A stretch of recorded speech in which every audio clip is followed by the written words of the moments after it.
ओम मुनित्रयं नमस्कृत्य दुक्तिः परिभाव्य च वैयाकरणसिद्धान्तकौमुदीयं विरच्यते। सर्वेभ्यः श्रोतृभ्यः नमः। अस्माभिः गतपाठे यद्यत् पठितं तद् एकवारं स्मरामः। वयं वैयाकरणसिद्धान्तकौमुदी इत्याख्यस्य ग्रन्थस्य तत्र अव्ययप्रकरणं पठन्तः स्मः। प्रकरणस्यास्य पञ्चमः पाठः गतपाठः अस्माकं क्रमे सम्पन्नः। अस्मिन् पञ्चमे पाठे तत्र सर्वादौ वयं स्वरादिनिपातमव्ययम् इत्यत्र निपातानाम् अव्ययत्वं भवति इति तत्र चादिगणः निपातत्वेन स्वीकृतः वर्तते। यद्यपि निपाताः तु चाद्यतिरिक्ताः अन्येपि अष्टाध्याय्यां पठिताः वर्तन्ते। ते च प्राग्रीश्वरान् निपाताः इत्यत्र अस्माभिः पठिताः परन्तु निदर्शनत्वेन चादिगणस्थाः निपाताः अत्र पठिताः। सोऽयं गणः अपि आकृतिगणः भवति इति कथयता व्याख्यात्रा तत्र अन्येपि तत्र अव्ययशब्दाः अथवा अन्यानि अपि अव्ययानि यथा आहुस्विद् सं कं सुकम् अनु शंवत् व चटु चाटु हुम् इव अद्यत्वे इत्यादीनि अपि तत्र उक्तानि व्याख्यायाम्। एवञ्च स्वरादिनिपातमव्ययम् इति सूत्रमत्र उपसंहृतम् अभूत्। ततश्च तद्धितश्च सर्वविभक्तिः इति अग्रे सूत्रमस्माभिः पठितं। विशिष्टः अस्य सूत्रस्य अर्थः तत्र अस्माभिः दृष्टः। यस्मात् सर्वा विभक्तिः नोत्पद्यते तत्र सर्वा इत्यस्य अभिप्रायः नाम वचनत्रयात्मिका विभक्तिः इति तत्र उक्तम्। न तु तत्र अयं विग्रहः यत् यस्मात् सर्वाः विभक्तयः न भवन्ति एतादृशबहुवचनविग्रहः तत्र न क्रियते। यतोहि अव्ययेभ्यः तु सप्तानामपि विभक्तीनाम् उत्पत्तिः तत्र तत्र दृश्यते सम्भवति। अतः तत्र भाष्यादिग्रन्थानां प्रामाण्यम् आदाय अथवा ज्ञापकविशेषम् आदाय सर्वानां वचनत्रयात्मिका विभक्तिः यादृशात् तद्धितान्तात् नोत्पद्यते सः तद्धितान्तः शब्दः अव्ययत्वं भजते इति तत्र सूत्रस्य अर्थः दृष्टः। ततः तत्र वार्तिककृता नाम परिगणनं कृतं। नाम तत्र पचति रूपं पचति कल्पम् इत्यादीनामपि तत्र अव्ययत्वं स्यात् यदि तद्धितश्च सर्वविभक्तिः इति वयं कथयेम। यतोहि पचति रूपं पचति कल्पम् इत्यादिषु अपि तत्र नाम वचनत्रयात्मिका विभक्तिः नोत्पन्ना भवति। अतः तत्र तस्यापि अव्ययत्वं स्यात् परन्तु तस्य अव्ययत्वं नेष्टं। तदर्थं वार्तिककृताविशेषेण तत्र परिगणनं कृतं वर्तते। तत्र तसिलादयः प्राक्पाशपः इति उक्तम्। अर्थात् तत्र पञ्चम्यास्तसिल् इत्यतः आरभ्य याप्यपाशप् इति सूत्रात् पूर्वम् अर्थात् धमुञ् इति सूत्रविधानं यावत् धमुञ् इति प्रत्ययविधानं यावत् द्वित्र्योश्च धमुञ् इत्यन्ताः।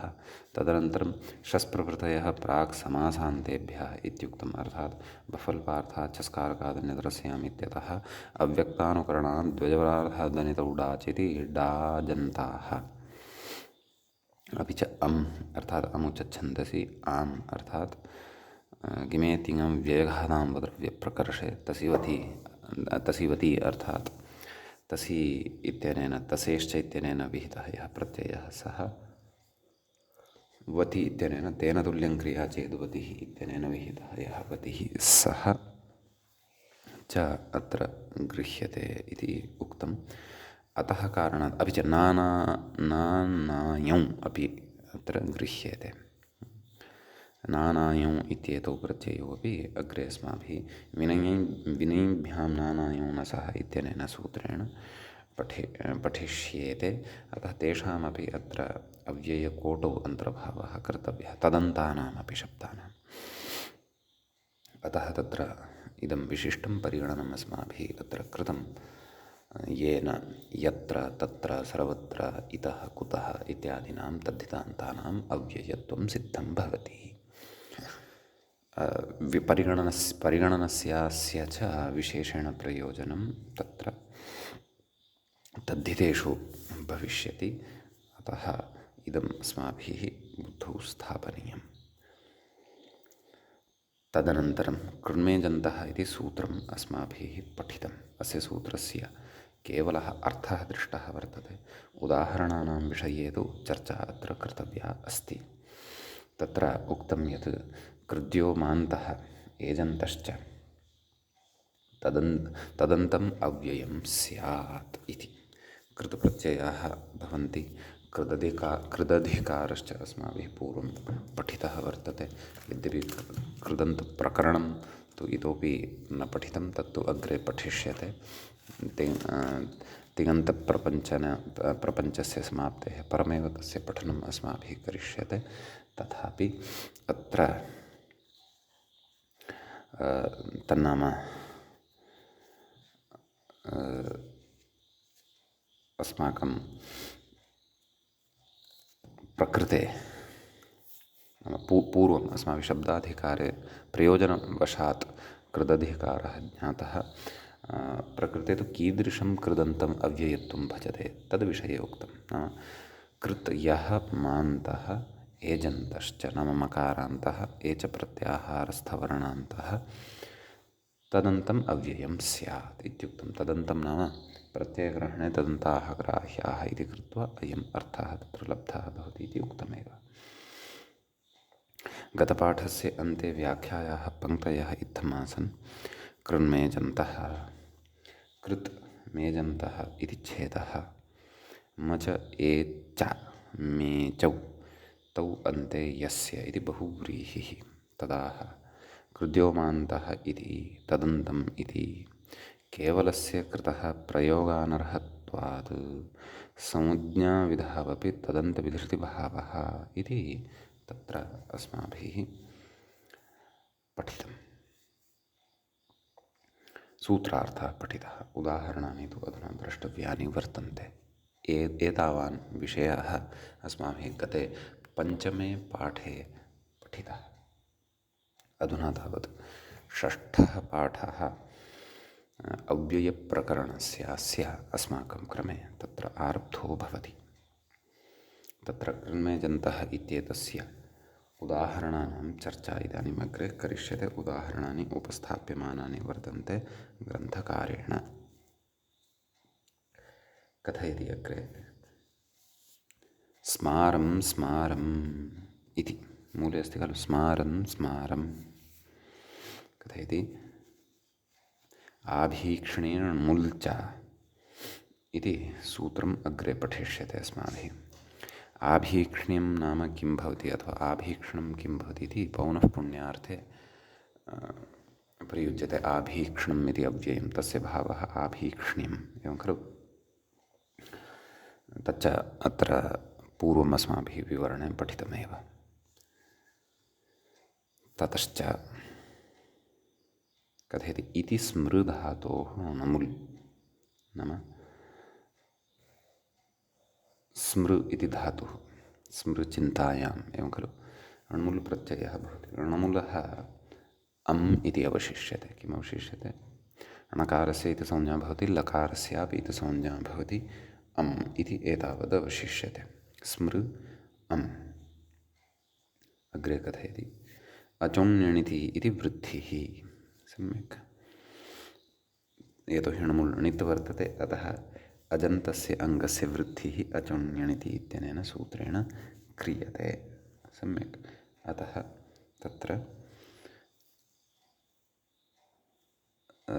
स्मृ इत्यत्र यः ऋवर्णः वर्तते, तस्य ऋवर्णस्य स्थाने आर् इति वृद्धिः जायते। अतः स्मार् स्मारं। सम्यक्। तदेव कथयति वृद्धिरपरत्वं नित्यवीप्सयोः इति द्विरुक्तप्रकरणे अस्माभिः नित्यवीप्सयोः इति सूत्रं पठिष्यते। तेन सूत्रेण अत्र द्वित्वं भवति इति सम्यक्।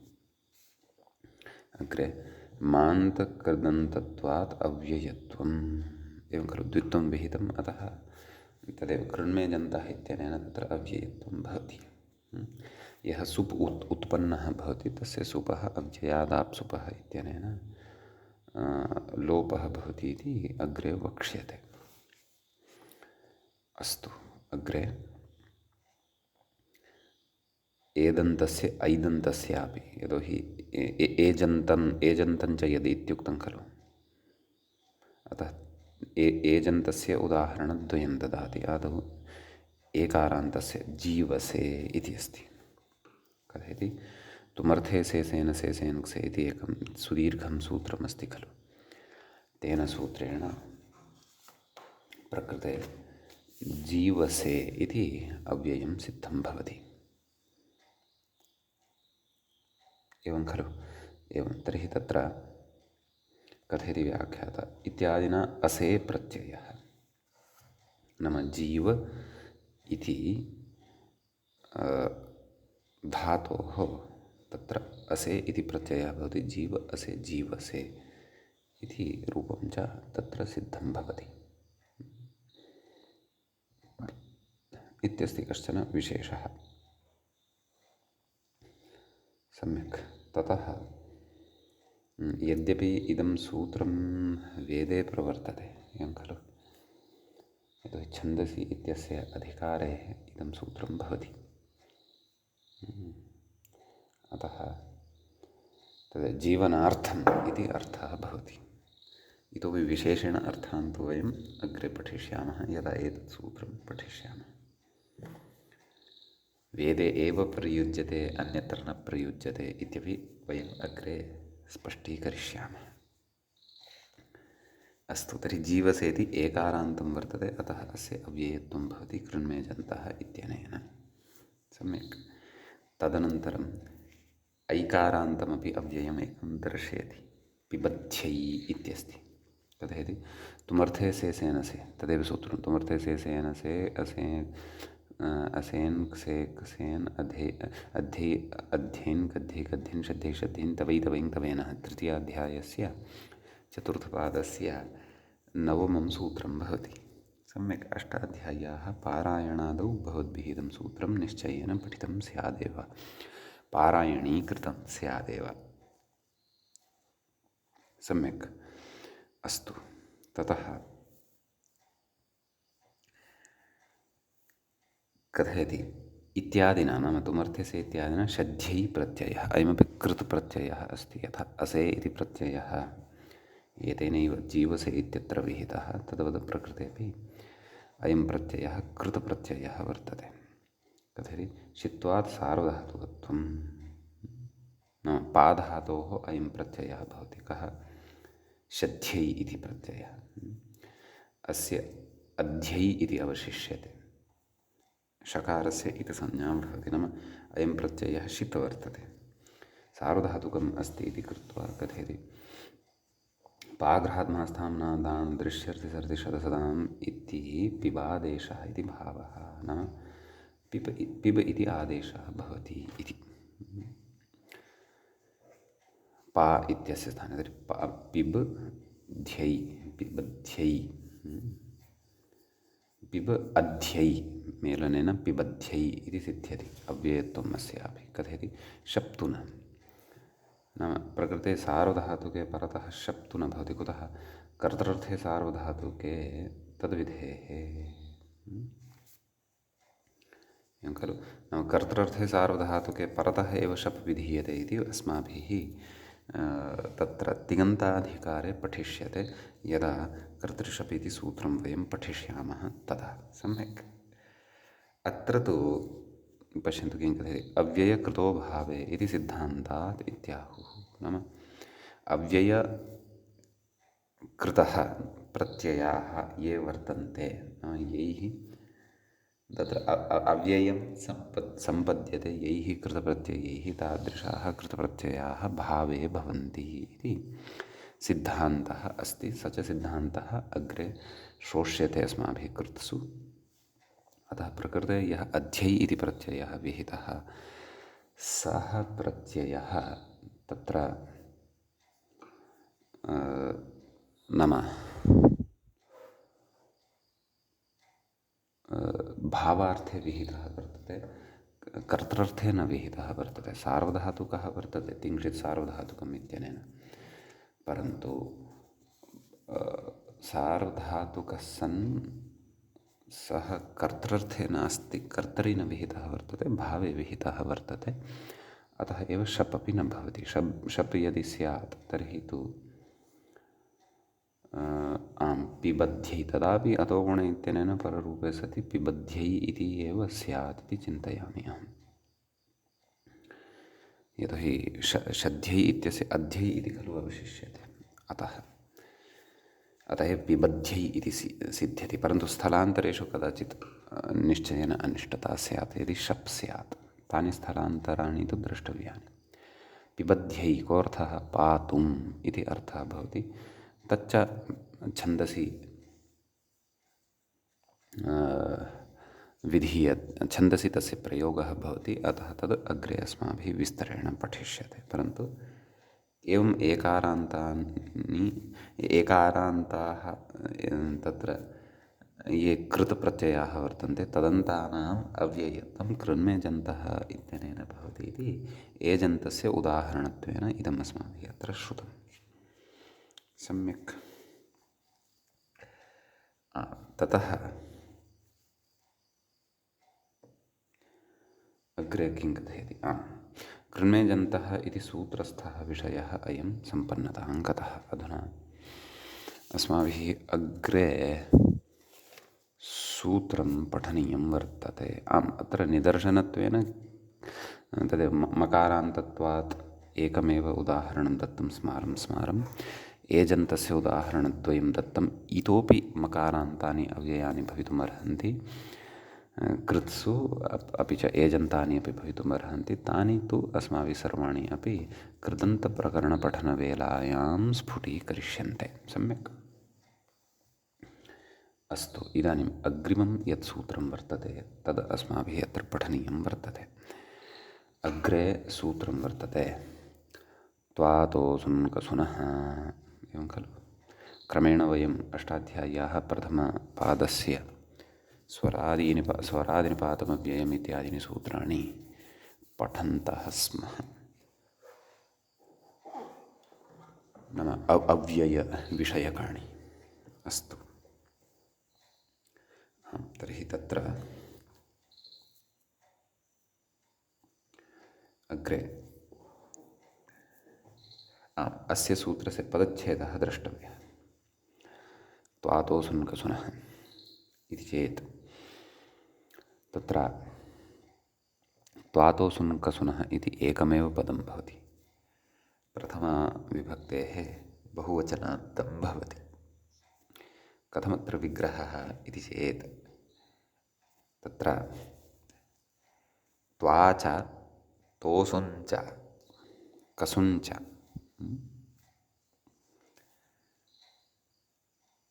त्वातोऽसुन्कसुनः इतरेतरयोगद्वन्द्वसमासौ भवति, एवं खलु। अतः प्रथमाविभक्तेः बहुवचनम् अत्र भवति। स्वरादिनिपातमव्ययम् इत्यस्मात् सूत्रात् अव्ययम् इति अनुवर्तते। वस्तुतः त्वा इति कश्चन प्रत्ययः, तोसुन् इत्यपि प्रत्ययः, कसुन् इत्यपि कश्चन प्रत्ययः, एवं खलु। तत्र उदाह्रियते।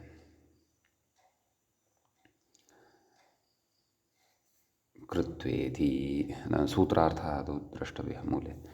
एतदन्तम् अव्ययं स्यात्, नाम क्त्वा प्रत्ययान्तं, तोसुन् प्रत्ययान्तं, कसुन् प्रत्ययान्तं च अव्ययत्वं भजते इति। त्वा इति कृत्प्रत्ययः एव, परन्तु कृन्मेजन्तः इत्यनेन तस्य प्राप्तिर्न भवति, यतोहि अयं मकारान्तः नास्ति, एजन्तोऽपि नास्ति। अतः अस्तु, कृत्वा कथयति समानकर्तृकयोः इति क्त्वा नाम स्वानकर्तृकयोः पूर्वकाले इति क्त्वा प्रत्ययविधायकमेकं सूत्रं कृत्सु अस्माभिः पठिष्यते। तेन सूत्रेण अत्र क्त्वा प्रत्ययः भवति इत्यर्थः। सम्यक्। तर्हि कृत्वा इति रूपं सिद्धं भवति, विभक्त्युत्पत्तिः भवति, परन्तु तस्य अव्ययादाप्सुपः इत्यनेन लोपः भवति इति अग्रे वक्ष्यते। ततश्च उदेतोरिति तत्र किं मूले पश्यन्तु, नाम तोसुन् प्रत्ययस्य इदम् उदाहरणं कथयति। उत्पूर्वात् इणः, नाम तत्र उद् इति उपसर्गः भवति, तस्मात् इणगतौ इति धातुः भवति। ततः कथयति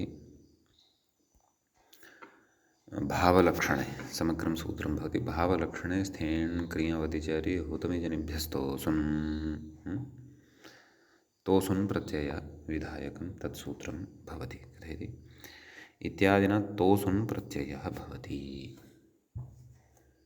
एवं खलु। अतः तत्र तोसुनि सति, नाम तत्र रूपम् अस्ति उदेतोः इति अस्ति खलु। तर्हि प्रकृते अपि तदेव, नाम उत् इण तोसुन्। तर्हि अयं नाम उदेतोः इत्यस्ति खलु, उत् इ, तर्हि एकार धातोः गुणः खलु भवति। तोसुनि परतः सार्वधातुकारधातुकयोः इत्यनेन इणगतौ इति धातोः यः इ इति अवशिष्टः भवति तस्य स्थाने गुणः भवति। अतः उत् ए तोसुन्, तोसुन् नित् अस्ति तस्य नैव, तत्र नकारस्य इति संज्ञा भवति। उकारः च यः वर्तते सः अपि इति संज्ञकः अथवा उच्चारणार्थकः ग्राह्यः। तोस् इति अवशिष्यते। तर्हि उत् ए तकारस्य जष्टं भवति दकारः, उदे तोस् सस्य ऋत्वे विसर्गे सति उदेतोः इति रूपं तत्र सिद्धं भवति, भावलक्षणार्थे गम्यमाने। सम्यक्। इति विस्तरेण अर्थस्तु कृत्सु पठिष्यते। अतः अस्य तोसुन् प्रत्ययान्तस्य इदम् उदाहरणं वर्तते। इतोपि तोसुन् प्रत्ययान्तानि उदाहरणानि भावलक्षणे स्थेन क्रियावधिचरि इत्यादिना सूत्रेण एव अन्यानि अपि सिद्ध्यन्ति। तानि उदाहरणानि अस्माभिः अग्रे पठिष्यन्ते। सम्यक्। ततः कसुन् इति प्रत्ययः अस्ति खलु। कथयति विसृप इति सृपितृदोः कसुन् इति। सृपितृदोः कसुन् इत्यनेन सूत्रेण तदेव भावलक्षणार्थे एव सृप् अपि च तृप् इति आभ्यां धातुभ्यां कसुन् इति प्रत्ययः विधीयते। एकम् उदाहरणं दत्तं वर्तते मूले, विसृपः, एवं खलु। कसुनः अस् इति अवशिष्यते, एवं खलु। अतः तत्र विसृपः वि उपसर्गपूर्वक सृप धातुः कसुन् इत्यस्य अस् अवशिष्यते, सः कित् वर्तते, अतः पुगन्तलघुपदगुणः न भवति। सृप् इत्यत्र सकारोत्तरवर्तिनः ऋकारस्य, अतः सः तथैव तिष्ठति। वि सृप् अस् विपृसृपस् सस्य ऋत्वे विसर्गे सति विपृसृपः, क्षन्तव्यः, विसृपः इति। एवं तृदधातोः अपि यदि क्रियते तर्हि तत्र वितृदः अथवा आतृदः इत्यपि उदाहरणं तत्र सम्भवति। अव्ययत्वम् अस्य वर्तते। विभक्त्युत्पत्तिः भवति सर्वत्रापि अव्ययादाप्सुपः इति अग्रे लोपः वक्ष्यते इति एतत् सूत्रगतः विशेषः। इदानीम् अग्रिमं सूत्रं वयं पठामः। अहम् एवम् उपान्तिमं सूत्रं भवति अस्य प्रकरणस्य। अव्ययीभावश्च इत्यस्ति। तत्र सूत्रे द्वे पदे स्तः अव्ययीभावः इति एकं पदं प्रथमान्तं च इति च अपरं पदम् अग्रिममेव सूत्रम् अष्टाध्याय्याम् इदं भवति 41 सूत्रं स्वरादिनिपातमव्ययम् इति एतस्मात् सूत्रात् अव्ययम् इत्यस्य अनुवर्तनम् अत्र भवति सम्यक् तत्र व्याख्याता कथयति अव्ययसंज्ञः स्यादिति शेषः इति एवं खलु नाम अव्ययीभावः यः वर्तते समासः अग्रे पठिष्यते अस्माभिः अव्ययं विभक्तिसमीपसमृद्धिवृद्ध्यर्था भावात्यया सम्प्रतिशब्दप्रादुर्भाव इत्यादि सूत्रादारभ्य तत्र नाम द्वितीयाध्यायस्य प्रथमपादस्य चतुर्थात् सूत्रादारभ्य अन्यपदार्थे च संज्ञायां 20तमं सूत्रं भवति इमानि उपविंशानि सूत्राणि यानि भवन्ति एतैः अव्ययीभावसमासः उच्यते तदिदं च प्रकरणम् अस्माभिः अग्रे नाम कारकान्तं भागं पठित्वा ततः परं पठिष्यते अतः तस्य नाम तत्र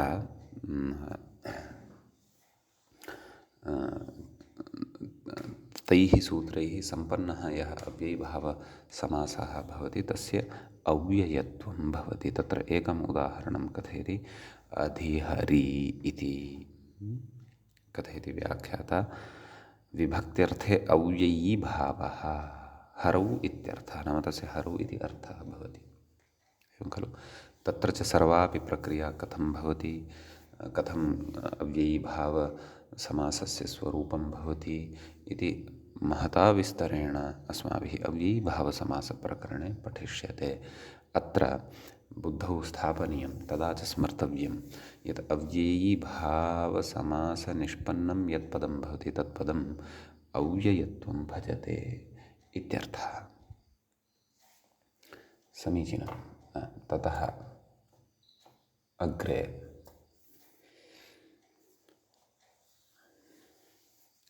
इदानीम् अन्तिमं सूत्रम् अस्य अव्ययप्रकरणस्य अस्माभिः पठनीयं वर्तते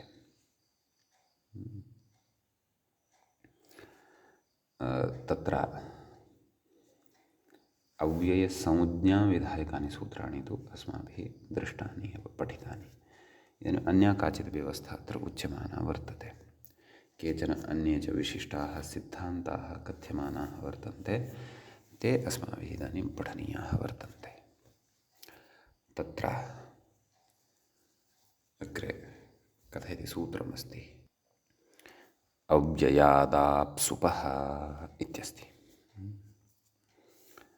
तत्र सूत्रेऽस्मिन् अव्ययात् इति एकं पदं भवति प्रथमं पदम् अस्ति पञ्चम्यन्तम् इदं पदमस्ति आप्सुपः इति च षष्ठ्यन्तं पदं भवति आप च सुप् च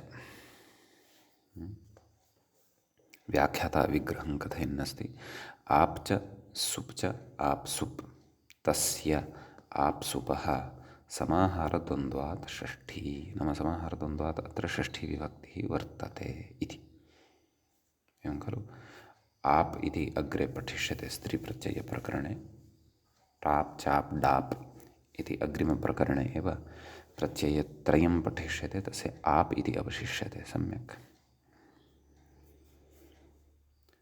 अग्रे तस्य आप्सुपः एतत् पठितमेव अस्तु सुप् सुप् अत्र प्रत्याहारः वर्तते सु औजस् इत्यस्य सु इत्यतः आरभ्य ञोस्सुप् इति पकारं यावत् सम्यक् ततः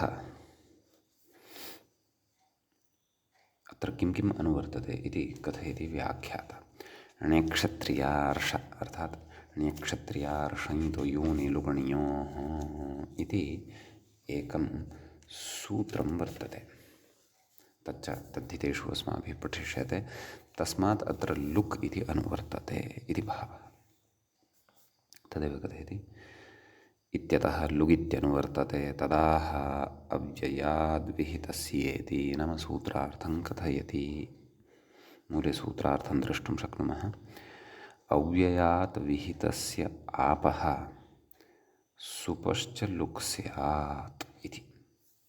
एवं खलु। अव्ययात् विहितः यः आप् यश्च सुप् तस्य लुक् भवति इत्युच्यते। समीचीनम्। अतः तत्र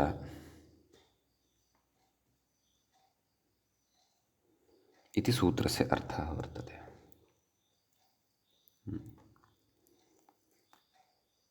अव्ययात् अपि आपः विधानं भवितुमर्हति, तद् वयं द्रक्ष्यामः। अपि च सुपः अपि विधानं भवत्येव, अन्यथा पदत्वं न सम्पद्यते। अव्ययानामपि पदत्वं भवति खलु। अतः अयं सूत्रार्थः अस्य इदानीं रूपाणि नाम उदाहरणानि पश्यामः। सम्यक्। तत्र शालायामिति कथयति। तत्र इत्यस्य अव्ययात् आपो लुक् इति। यतोहि तत्र इत्यनेन तत्र इत्यत्र तच्छब्दात् त्रल् इति प्रत्ययः भवति। सप्तम्या स्त्रल् तच्च तद्धितेषु पठिष्यते। तच्छब्दात् इदं च तत्र इति निष्पन्नं शब्दं शालायाम् इत्यस्य विशेषणं। सम्यक्। अतः शाला इति स्त्रीलिङ्गे वर्तते, अतः अत्र विशेषणे अपि स्त्रीलिङ्गप्रत्ययः उत्पद्यते। तत्र टाप् कथयति, व्याख्याता कथयति, नाम तत्र इत्यस्य अव्ययत्वात् आपो लुक्, नाम तत्र इति अव्ययत्वं भवति। अव्ययत्वं तत्र इत्यस्य वर्तते। केन? तद्धितश्च सर्वविभक्तिः इत्यनेन। अतः इतः उत्पन्नः यः आप् नाम स्त्री, शालायाम् इति स्त्रियां विद्यमानत्वात् स्त्रीत्वविशेषणकारणात् अत्रापि विशेषणादपि स्त्रीप्रत्ययः उत्पद्यते। तस्य लुक् भवति। तदेव व्याख्याता अग्रे कथयति, स्त्रीत्वबोधनाय शालायाम् इति। स्त्रीत्वबोधनाय एव अत्र शालायाम् इति प्रयुक्तं। तत्र शालायाम् अत्र अस्य नाम स्त्रीत्वम् अस्मिन् अव्यये अपि प्रविशति, यतोहि शालायाम् इति तत्र स्त्रीलिङ्गे वर्तते विशेष्यपदम्। अतः सम्यक्। अपि च सुप्रत्ययः तस्मात् उत्पद्यते, तस्य सुप्रत्ययस्य तु तस्यापि अव्ययादाप्सुपः इत्यनेन एव लोपः भवति, तत्र इति सिद्धं भवति। सम्यक्। ततः अथेति अत्र सुपो लुक् खलु, नाम अथ इति अव्ययं वर्तते। तत्र अथ इति मूले न दृश्यते खलु। मूले तावत् तत्र शालायाम् इत्युक्तं। पाठभेदः द्रष्टव्यः। अग्रे किं कथयन्नस्ति मूले, विहितविशेषणान्नेह अत्युच्चैसौ अव्ययसंज्ञायां यद्यपि तदन्तविधिर् नास्ति तथापि न गौणे आपग्रहणं व्यर्थम् अलिङ्गत्वात्। तत्सर्वमग्रे विचारः प्रवर्त्स्यति, परन्तु अथ इति मूले न खलु दृश्यते। तर्हि व्याख्यातुः पुरतः तादृशः पाठः स्यात् यस्मिन् अथ इति शब्दः अपि प्रयुक्तः स्यात्। अस्तु, तर्हि परन्तु तदेव आबन्तात् अपि च अव्ययात् विहितस्य आपः अपि च सुपः, आपः लोपः भवति तस्य तु उदाहरणं तत्र इति पठितम्। इदानीम् आपः लोपः भवति इत्यस्य उदाहरणम्, आपः लुक् भवति इत्यस्य उदाहरणं पठितम्। इदानीं सुपः लुकः विषये उदाहरणं व्याख्यात्रा अथ इति उच्यमानं वर्तते, परन्तु मूले इदम् उदाहरणं न दृश्यते। अस्तु, व्याख्यातुः पुरतः विद्यमाने पाठे कदाचित् स्यात्। कथयति अथ इति अव्ययं वर्तते, सुबुत्पत्तिः भवति तस्मादपि। अतः तस्यापि अव्ययादाप्सुपः नाम अव्ययम् इदं वर्तते इति कृत्वा स्वरादिनिपातमव्ययम् इत्यनेन अस्य अव्ययत्वं भवति। अतः ततः परतः विद्यमानस्य सुपः लुक् भवति अथा इत्येव श्रूयते। एवं खलु। इदानीम् अग्रे केचन सैद्धान्तिकाः विषयाः अत्र उच्यन्ते। विहितेति मूले कथयति विहितविशेषणात् नेह। पश्यन्तु सूत्रार्थं पश्यन्तु। अव्ययात् विहितस्य एवमर्थः कृतः खलु। नाम विहितस्य आपः विहितस्य सुपः च इति। नाम आपः कृते विहित इति शब्दस्य विशेषणं प्रदत्तम्। एवं खलु। तदनन्तरं सुपः इत्यस्य कृते अपि विहितस्य इति विशेषणं प्रदत्तं। नाम अव्ययात् विहितस्य आपः विहितस्य इति विशेषणं कस्य वर्तते? आपः इत्यस्य वर्तते। अव्ययात् विहितस्य सुपः तर्हि विहितस्य इति पुनः अध्याहृत्य अथवा आनुषाङ्गिकत्वेन सुपः इत्यस्य विशेषणत्वं भवति। सम्यक्। तत्र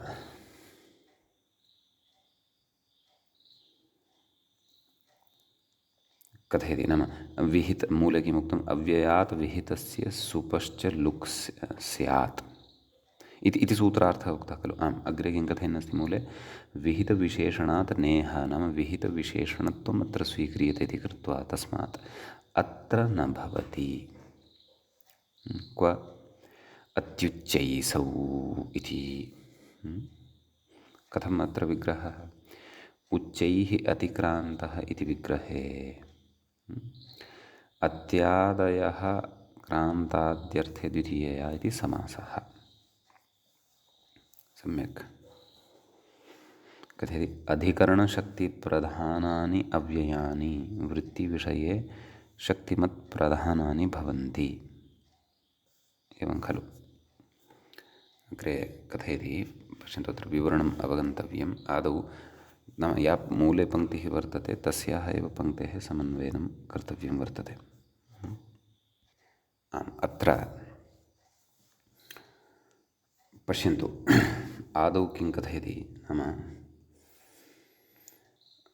अत्र कश्चन विचारः आरभ्यते। नाम तत्र अत्यादयः क्रान्ताद्यर्थे द्वितीयया इत्यनेन समासः खलु उच्यते। क्व अत्युच्चैसौ इत्यत्र अत्युच्चैसौ इति यत्पदं वर्तते तत्पदं प्रथमाविभक्तेः द्विवचने वर्तते।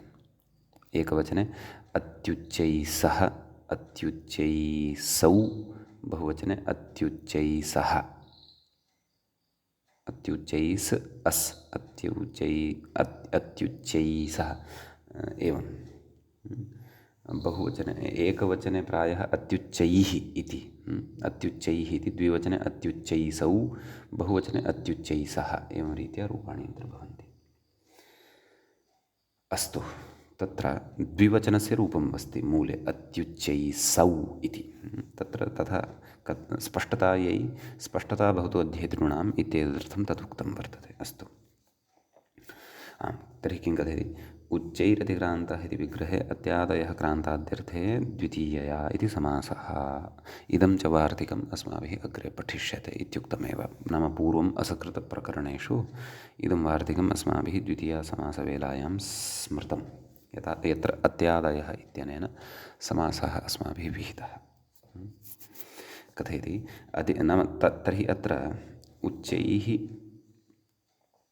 अतिक्रान्तः इति विग्रहे अत्यादयः क्रान्ताद्यर्थे द्वितीयया समस्यन्ते इति खलु उच्यते। तर्हि उच्चैः इत्यस्य द्वितीयान्तत्वं कथम्?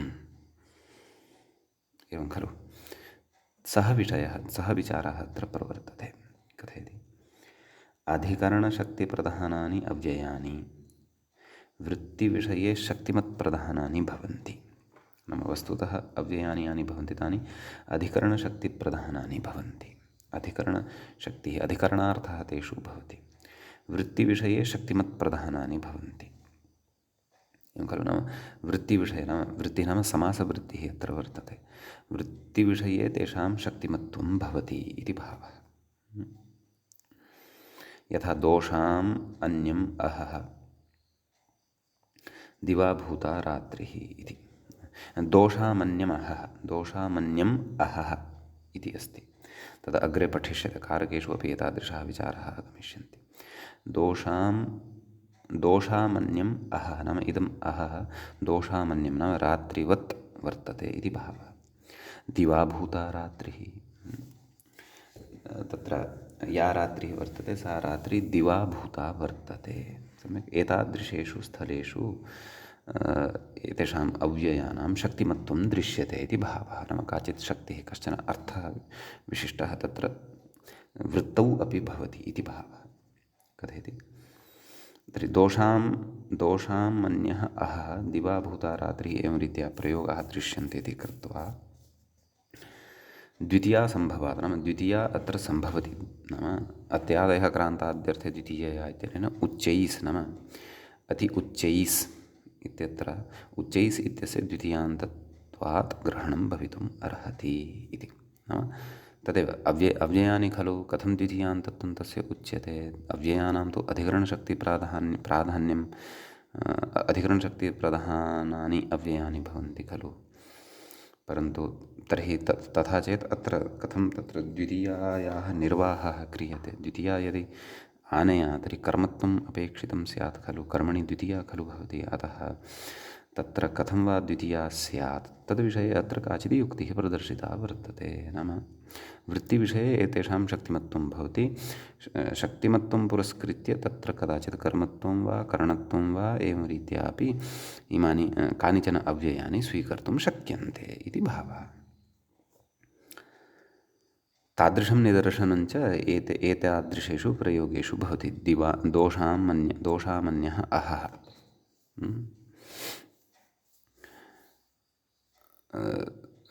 दोषामन्य अहः अपि च दिवा भूता रात्रिः इत्यादिषु कथयति। अतः द्वितीया सम्भवात्, अतः द्वितीया अपि सम्भवति, अतः कारणात् अत्यादयः क्रान्ताद्यर्थे द्वितीयया इत्यनेन समासोऽपि तत्र भवितुम् अर्हति, क्लेशः नास्ति। कथयति द्वितीया समासस्य अविरोधः, अत्यादयः क्रान्ताद्यर्थे द्वितीयया इत्यनेन द्वितीया समासः भवितुम् अर्हत्येव इति भावः। तत्र यः कोऽपि विरोधः नास्ति। अस्मिंश्च विषये इतोपि विस्तरेण वयं कारकेषु अपि श्रोष्यामः, यत्र विभक्तीनां विषये विस्तरेण चर्चा भविष्यति। तत्र सम्यक् ततः कथयति अत्र समासाद् विहितस्य सुपः, नाम समासः जातः। कथं तर्हि समासः नाम अत्र आरम्भात् का स्थितिः? उच्चैः अतिक्रान्तः इति लौकिकविग्रहः, नाम समासप्रक्रिया कथमिति वदन्नस्मि। अलौकिकविग्रहः अति उच्चैस्, नाम उभयत्र सुबुत्पत्तिः भवति, तस्य सुब्लुक् भवति, तर्हि अति उच्चैस् यणं भवति, अत्युच्चैस् इति मूलशब्दः सिद्धः भवति। तस्मात् द्वितीया विभक्तिः भवति, सुप् आगच्छति औ इति, अत्युच्चैस् औ अत्युच्चैसौ इति रूपं सिद्धं भवति। तत्र कथयति, पश्यन्तु किं कथयति। अर्थात् अत्युच्चैरिति समुदायस्य तु नाव्ययत्वं। ततः पूर्वम् अत्र समासात् विहितस्य सुपः अव्ययभूतात् उच्चैः शब्दात्, समासात् विहितः वर्तते अत्र सुप्, सुपः अव्ययभूतात् उच्चैः शब्दात् परत्वे अपि, नाम अत्युच्चैस् इत्यत्र उत्तरपदं यद् वर्तते उच्चैस्, ततः परतः सुप् औ इति अस्ति, नाम औ रूपः सुप् अस्ति, अथवा औ भूतः सुप् वर्तते, परत्वं तस्य अस्ति। तथापि कथयति ततः विहितत्वाभावान् न लुक्, नाम अत्युच्चैस् इति शब्दात् अत्र सुप् न विहितः वर्तते, क्षन्तव्यः, उच्चैस् इति अव्ययात् अत्र सुप् न विहितः वर्तते, परन्तु अत्युच्चैस् इति समस्तशब्दात् अत्र नाम समासात् अत्र सुप् विहितः वर्तते। एवं खलु तदेव कथयति अत्युच्चैस् इति समुदायस्य तु नाव्ययत्वम्। अस्य समुदायस्य अव्ययत्वं तु नास्ति। उच्चैस् इत्यस्य एव अव्ययत्वम् अस्ति। कुतः? स्वरादिगणे उच्चैः शब्दस्य केवलस्य पाठात् इति भावः। नाम स्वरादिगणे तु उच्चैस् इत्येव केवलः एकः शब्दः पठ्यते। अतः एवं खलु। अतः विहितविशेषणात् अयम् अर्थः लभ्यते। तत्र मूले सूत्रार्थः उक्तः खलु अव्ययात् विहितस्य आपः सुपश्च इति। अतः प्रकृते अपि विहितविशेषणत्वात् एव अस्माभिः वार्यते सुपः लुक्। अतः द्विवचने उच्चैसौ इत्येव श्रूयते। एकवचने तु उच्चैस् अत्युच्चैसौ इति। एकवचने तु अत्युच्चैस् इत्यस्मात् सुप्रत्ययः तस्य हल्ङ्यादिना लोपः भवति। सस्य ऋत्वे विसर्गः सति अत्युच्चैः इत्येव एकवचने।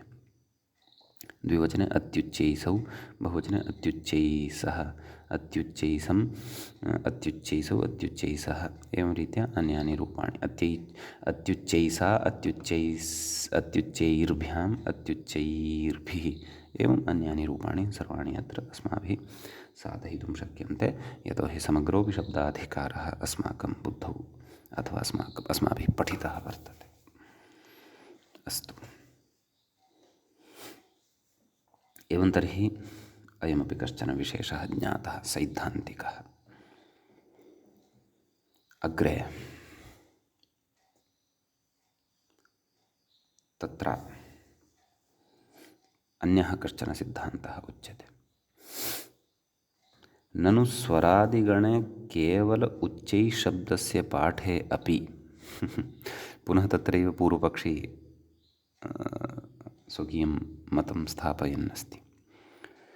अङ्गीकुर्मः, स्वरादिगणे केवलः उच्चैः शब्दः एव पठितः।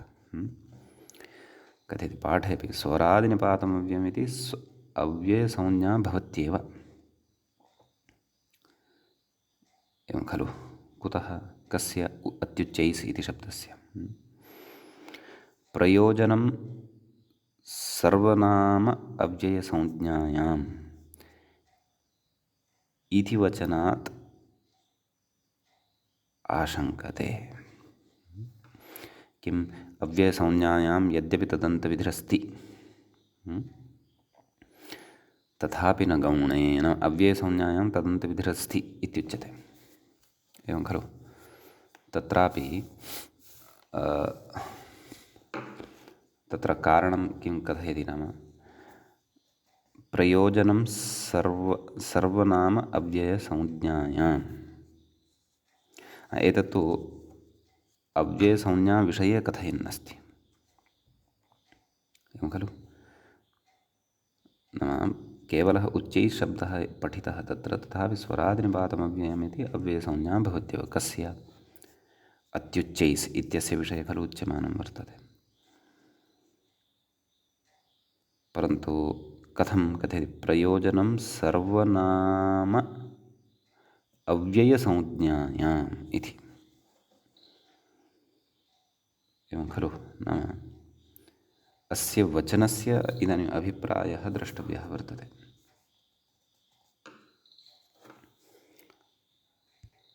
तत्र येन विधिस्तदन्तस्य इति सूत्रे एकं वार्तिकं पठ्यते। प्रयोजनं सर्वनामाव्ययसंज्ञायाम् इति। तत्र सर्वनाम अव्ययसंज्ञायां प्रयोजनं तत्र आदौ भाष्यकारः पृच्छति कानि पुनरस्य योगस्य प्रयोजनानि। यद्यपि सामान्येन वदामि, नाम एतद् वचनं परिचाययामि, परन्तु नाम अत्र अत्युच्चैस् इत्यत्र उच्चैस् इत्येतदन्तस्यापि अव्ययत्वं भवति इति तत्र भाष्ये उच्यते इति भावः। तदर्थं तत्र वचने प्रयोजनं सर्वनाम अव्ययसंज्ञायाम् इति उच्यते। तत्र तदेव न येन विधिस्तदन्तस्य इत्यस्य योगस्य किं प्रयोजनं नाम सूत्रस्य किं प्रयोजनमिति कानि पुनरस्य योगस्य प्रयोजनानि इति उच्यते।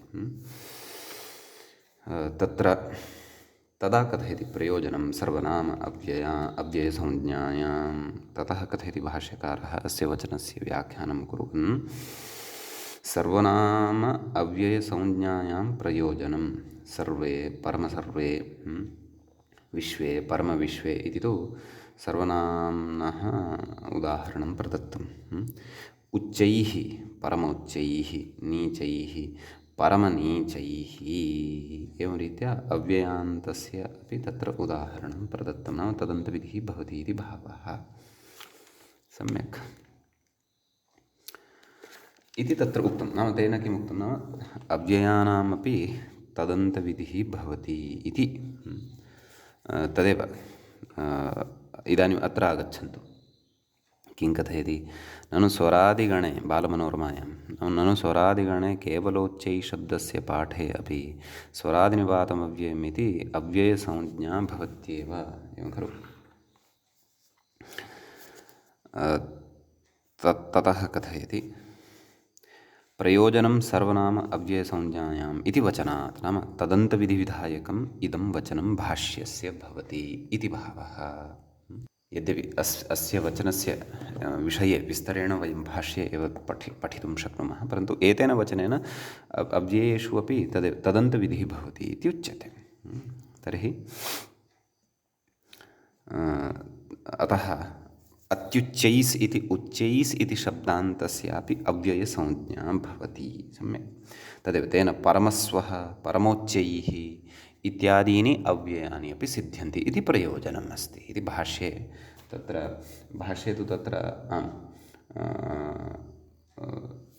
तत्र उच्चैः इत्यस्य परमोच्चैः परमनीचैः एवं रीत्या उदाहृतं वर्तते। परमोच्चैः इत्यस्यापि अव्ययत्वमेव वर्तते, परमनीचैः इत्यस्यापि अव्ययत्वमेव वर्तते। एतदर्थमिदं वार्तिकं तत्र कृतं वर्तते। तद्वत् प्रकृते अपि अत्युच्चैस् इत्यत्रापि उच्चैस् इत्येतदन्तस्य, नाम अत्युच्चैस् इत्यत्र उच्चैस् इति अन्ते वर्तते इति कृत्वा अत्युच्चैस् इत्यस्य अव्ययत्वं भवतु खलु। तस्मात् द्विवचने औ प्रत्ययः यः आगतः तस्यापि लोपः भवतु किल। द्विवचने अपि अत्युच्चैः इत्येव उच्यताम्।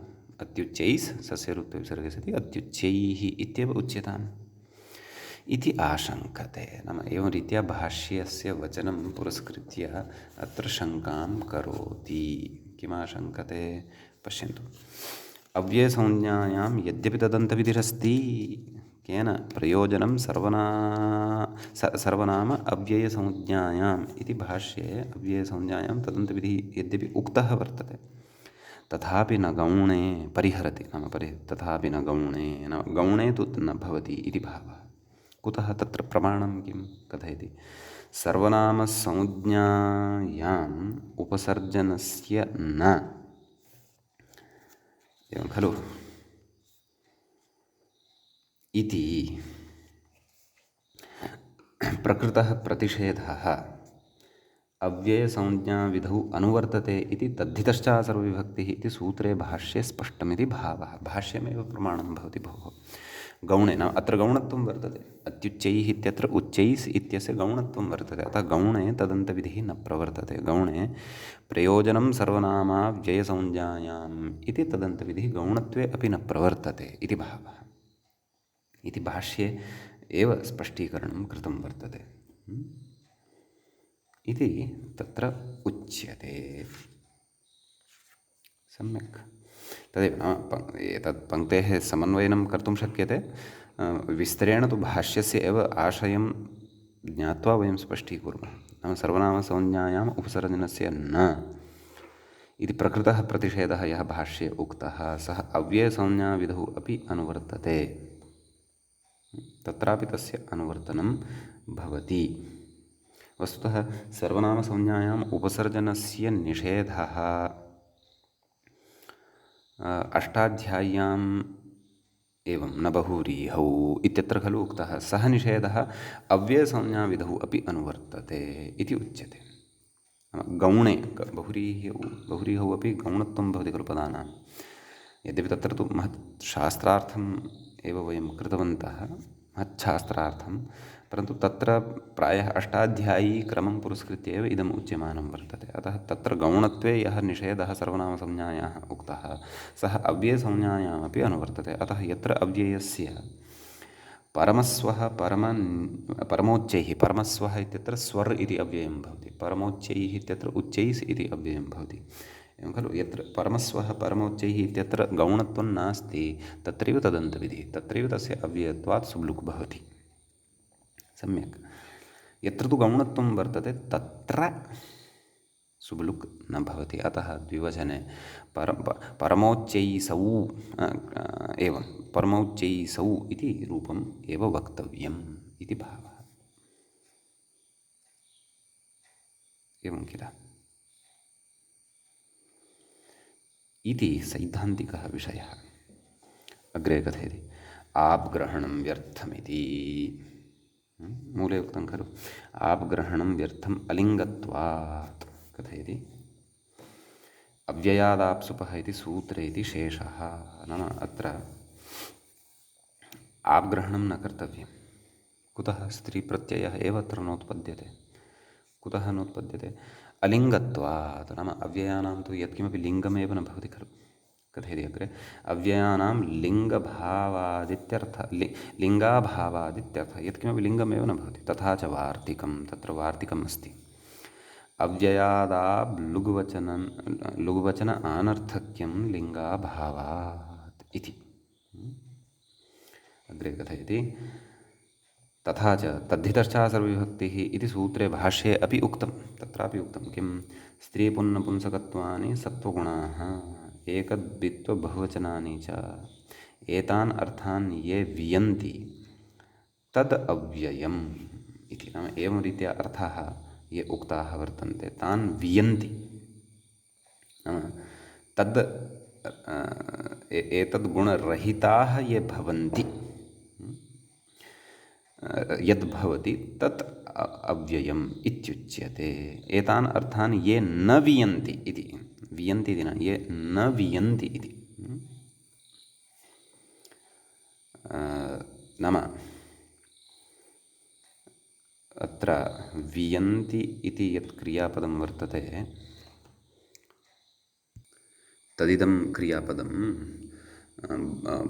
अदादिगणे वीगतौ इति धातुः वर्तते। तस्य वेति वीतः वियन्ति इत्येवं रीत्या क्रियापदानि भवन्ति। धात्वन्तरमपि किमपि स्यात् तत्तु द्रष्टव्यम्।